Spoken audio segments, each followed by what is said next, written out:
విజయసాయిరెడ్డి వ్యాఖ్యలపై స్పందించారు గుడివాడ అమర్నాథ్. నిన్న విజయసాయిరెడ్డి మాట్లాడిన మాటలు చూస్తూ ఉంటే మళ్లీ రాజకీయాల్లోకి వెళ్లే విధంగా కనిపిస్తున్నాయని అన్నారు. జగన్ మరోసారి గెలిచి ఉంటే కనుక పార్టీ నుంచి వెళ్లిపోయేవారా అని ప్రశ్నించారు ఆయన. మరింత సమాచారాన్ని మా ప్రతినిధి రాజు అందిస్తారు. అధినేత జగన్ మీద అతను వెనుకున్నటువంటి కోటరీ మీద సంచలన వ్యాఖ్యలు చేసినటువంటి విజయసాయిరెడ్డిని తప్పుపడుతున్నటువంటి పరిస్థితి అయితే ఉంది. ఇప్పటికే కోటరీ గురించి మాట్లాడినటువంటి నేపథ్యంలో నిన్నటి వరకు కూడా అదే కోటరీలో ఉన్నటువంటి విజయసాయిరెడ్డి ఈ విధమైనటువంటి వ్యాఖ్యలు ఎలా చేస్తారని ఇప్పుడు అటు రాష్ట్ర వ్యాప్తంగా వైసీపీ నాయకులు చెప్తున్నటువంటి పరిస్థితి అయితే ఉంది. ప్రస్తుతం మనతో పాటు మాజీ మంత్రి గుడివాడ అమర్నాథ్ గారు ఉన్నారు. ఏమంటారు సార్, అసలు అటు విజయసాయిరెడ్డి గారు నిన్న చేసినటువంటి జగన్ వెనక ఒక కోటరీ ఉంది, వాళ్ళ మాటే వింటున్నారు, దాని నుంచి బయటికి రావాలి జగన్మోహన్ రెడ్డి అని చెప్పేసి ఒక వ్యాఖ్యలు చేశారు, ఏం చెప్తారు? రాజకీయంగా గడిచినటువంటి 9 మాసాలు ఫలితాలు వచ్చిన తర్వాత అనేక పరిణామాల్లో మనం చూసాం. సో చాలామంది పార్టీ నుంచి విడిచిపెట్టి వెళ్ళిపోయినటువంటి వారు, చాలామంది లేదా మేము రాజకీయాలు దూరంగా ఉంటాం అన్నటువంటి వారు చాలామంది గడిచినటువంటి 9 మాసాల్లో వైఎస్ఆర్ కాంగ్రెస్ పార్టీ క్లిష్ట పరిస్థితులను ఎదుర్కొన్నాం.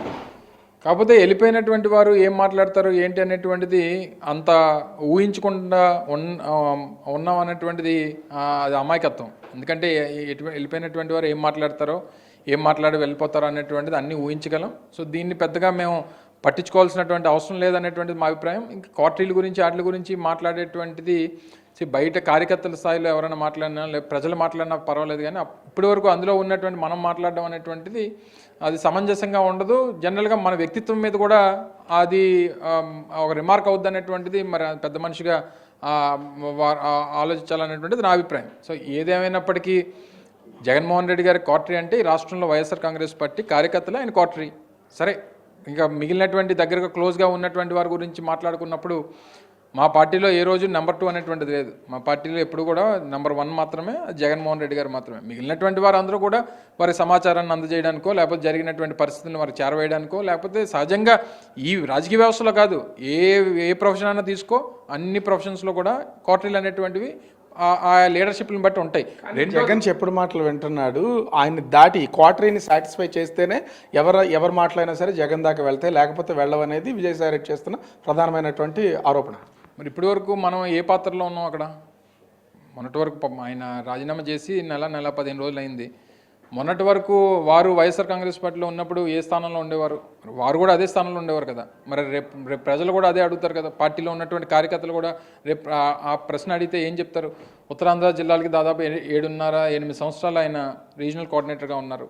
2 సంవత్సరాలు రాష్ట్ర వ్యవహారాలన్నీ కూడా చూసేవారు. మరి చూసినప్పుడు మరి మీరు కూడా అదే పాత్రలో, అదే పూజారి పాత్రలో, అదే మీరు చెప్పినటువంటి అదే క్వార్టరీలో ఉన్నటువంటి మీరు మరి ఆ మాట్లాడినప్పుడు ప్రజలు ఏమనుకుంటారు, కార్యకర్తలు ఏమనుకుంటారు అనేటువంటి కూడా మనం ఆలోచించాలి. సో సరే, ఏదేమైనప్పటికీ జగన్మోహన్ రెడ్డి గారు ఎవరో చుట్టుపక్కల ఉన్నటువంటి వారు మాటలు చెప్పేస్తానో లేకపోతే ఎవరో చెప్పేస్తారని అనుకోవడం అమాయకత్వం. లీడర్గా ఆయన ఈరోజు ఈ స్థాయికి వచ్చాడనంటే ఆయన ఇండివిజువాలిటీ, ఆయన డెడికేషను, ఆయన తాలూకా నిర్ణయాలు, ఆయన ఫైట్ చేసినటువంటి విధానం, ఇవన్నీ కూడా ఆయన ఈరోజు ఎదుగుదలకు కారణం. వీరందరూ కూడా ఇచ్చినటువంటి సలహాల మేరకు ఆయన ఏం పార్టీ పెట్టలేదే. సోకాల్డ్ ఇప్పుడు వారు మాట్లాడినటువంటి వారందరూ కూడా జగన్మోహన్ రెడ్డి గారు పార్టీ పెట్టిన తర్వాత సరే అప్పటి వరకు బ్యాక్గ్రౌండ్లో ఎక్కడన్నా ఉండాలి తప్ప, ఎప్పుడన్నా పార్టీ పెట్టిన తర్వాత వాళ్ళకి ఫోకస్లో ఉన్నారు తప్ప ఏ రోజు కూడా జగన్మోహన్ రెడ్డి గారు పార్టీ పెట్టాలని కానీ లేదా ఆయన ఓదార్పు యాత్రకు కానీ లేకపోతే ఇంకోటి కానీ ఆయన అన్ని సొంత నిర్ణయాలు. ఇక్కడ విక్రమ్ రెడ్డి గురించి, వైవి సుబ్బారెడ్డికి సంబంధించి వీటన్నిటి మీద ఆరోపణలు చేస్తారు. ఎందుకు ఇప్పటి వరకు లేని ఆరోపణలు ఇప్పుడు చేయడం? విక్రాంత్ మీద కానీ లేకపోతే ఇంకొకరి మీద కానీ ఇంకొకరి మీద ఎవరి మీదన్నా సరే, ఈ ప్రజాస్వామ్యంలో ఎవరి మీదన్నా ఆరోపణలు చేసేటువంటి అర్హత ప్రతి ఒక్కరికి ఉంది. చేసినటువంటి ఆరోపణలు చేసినటువంటి వ్యక్తి ఏమీ అధికార పార్టీ కాదు, ప్రతిపక్షంలో ఉన్నాం. అధికార పార్టీ అధికారంలోకి వచ్చి 9 మాసాలు అయింది. ఎంక్వైరీ చేయమనండి, చేసి నిజాలు బయట పెట్టమనండి. సో ఎంక్వైరీ చేసుకునేటువంటి శక్తి వారికి ఉంది, వారికి అధికారం వారికి ఉంది. అన్ని వారికి ఉన్నప్పుడు ఇంక ఈ డిస్కషన్ ఎందుకు?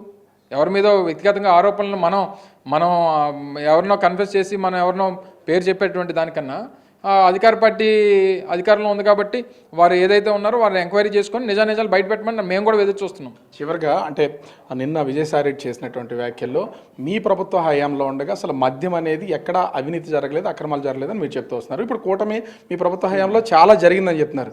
ఇప్పుడు విజయసాయిరెడ్డి వ్యాఖ్యల్లో కసిరెడ్డి రాజశేఖర్ రెడ్డికి సంబంధించి అతనే మొత్తం క్వార్టరీ అంతా నడిపాడు, మద్యం మాఫియా నడిపాడు అని చెప్పేసి ఆయన వ్యాఖ్యల్లో ఉంది, ఏం చెప్తారు?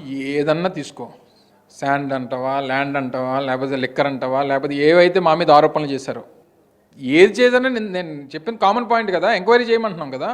అందులో ఎవరున్నారు, ఎవరి పాత్ర ఏంటి, ఎవరు ఇందులో ఇన్వాల్వ్మెంట్ ఉన్నారు అనేటువంటి బయట పెట్టాలి అని చెప్పి డిమాండ్ చేస్తున్నాం మేము కూడా. సో గతంలో ఈ రకంగానే ఆరోపణలు చేశారు, ఏవి రుజువు చేయలేకపోయారు, ఇప్పుడు కూడా చేస్తున్నారు. పార్టీ అధికారంలో ఉంది, చేయండి, ఎంక్వైరీలు చేసి నిజాలు బయట పెట్టండి. ఒకవేళ అటువంటిది ఏమైనా ఉంటే ప్రజలు కూడా తెలుస్తుంది కదా. గుర్తు ఆరోపణలు చేసి నువ్వు అధికారంలో ఉండి ఆరోపణలు చేస్తే దీనివల్ల ఉపయోగం ఏముంటుంది? సో మేము డిమాండ్ చేసేటటువంటిది డీటెయిల్డ్ ఎంక్వైరీ చేయమనండి, ఎవరు ఉన్నారు, ఎవరు ఇన్వాల్వ్మెంట్ ఉన్నారనేటువంటి బయట పెట్టమనండి మేము కూడా డిమాండ్ చేస్తున్నాం. అంటే ఇక్కడ మొత్తంగా చూస్తే అటు విజయసాయిరెడ్డి చేసినటువంటి వ్యాఖ్యల్లో వ్యవసాయ సాగు చేసుకుంటా అన్నాడు, ఇప్పుడు రాజకీయాల మీద మనసు మారింది, కేవలం రాజకీయాల్లోకి వెళ్తా కంటిన్యూ అవ్వాలనుకుంటున్నారు కాబట్టి ఈ రకమైనటువంటి వ్యాఖ్యలు. అవినీతి చేసాం వైసీపీ టైంలో అని చెప్తే ఖచ్చితంగా ఎంక్వైరీకి సిద్ధం, ఎంక్వైరీ చేసుకుంటే దాంట్లోంచి బయటపడ ఏమీ లేనప్పుడు మేము బయటపడతాం, ఎంక్వైరీ చేసుకుని నిరూపించమని చెప్పేసి మాజీ మంత్రి గుడివాడ అమర్నాథ్ డిమాండ్ చేస్తున్నటువంటిది కనిపిస్తోంది. కెమెరామ్యాన్ రాముతో రాజు బిగ్ టీవీ, విశాఖపట్నం.